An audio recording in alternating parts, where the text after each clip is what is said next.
Hi guys, welcome to the channel. In today's video, I'm going to show you how you can activate chill theme on Instagram. So the first step you simply need to do is to open Play Store and search for the Instagram. You need to click on that and you need to update Instagram application first. As you can see, my Instagram is up to date.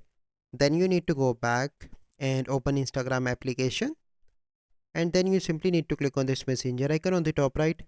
From here you need to select any conversation. Then you need to click on the person name on the top. From here you need to click on theme and select the chill theme. Wait for few seconds and now you can see chill theme is activated. So this is the process. I hope you find this video helpful. If you find this video helpful, must like this video, subscribe to our YouTube channel for future videos. We'll see you in the next video.